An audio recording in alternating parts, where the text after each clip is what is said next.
So the central thesis of Planet Money is that the economy isn't as complicated as it seems. It's all about showing you how money works in your everyday life, like how it impacts your job, your shopping habits, and even your savings. Totally. And one of the first key points they make is about inflation. Did you know that the price of a movie ticket has gone up from about $1.50 in the 1970s to around $10 today?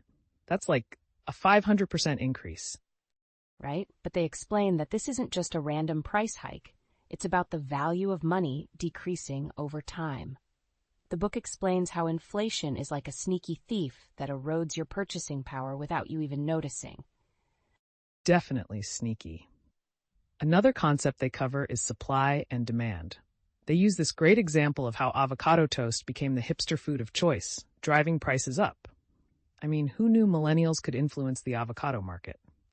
Seriously, and it's a perfect illustration of how trends can shift demand, which in turn affects prices. It's like when fidget spinners were all the rage. Suddenly they were everywhere, and prices shot up, only to crash later. Speaking of trends, they talk about how understanding market signals can help you make better financial decisions. Like, if you see a lot of for sale signs in a neighborhood, it might indicate a drop in demand, and maybe it's time to rethink that house purchase. Exactly.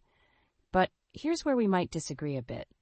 I think the book simplifies some concepts a little too much. Like it suggests that all you need is basic economic literacy to navigate the financial world, but there are so many external factors that can make that understanding harder to act on.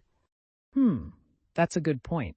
But I think the book's intent is to empower people. Like if you just grasp the fundamentals, like how interest rates work or the importance of saving, you can make smarter choices, even when the world gets chaotic. True. But let's not forget that not everyone has the same resources to act on that knowledge. Not everyone can just invest in stocks or buy property. Fair enough. But, they also emphasize the importance of financial literacy in avoiding pitfalls. For instance, they mention that nearly 70% of Americans don't have enough savings to handle a $1,000 emergency. That's terrifying. Yeah, that statistic really hits hard. It shows how understanding your finances isn't just about making money, it's about building a safety net for yourself. The authors want everyone to feel equipped to handle their financial futures.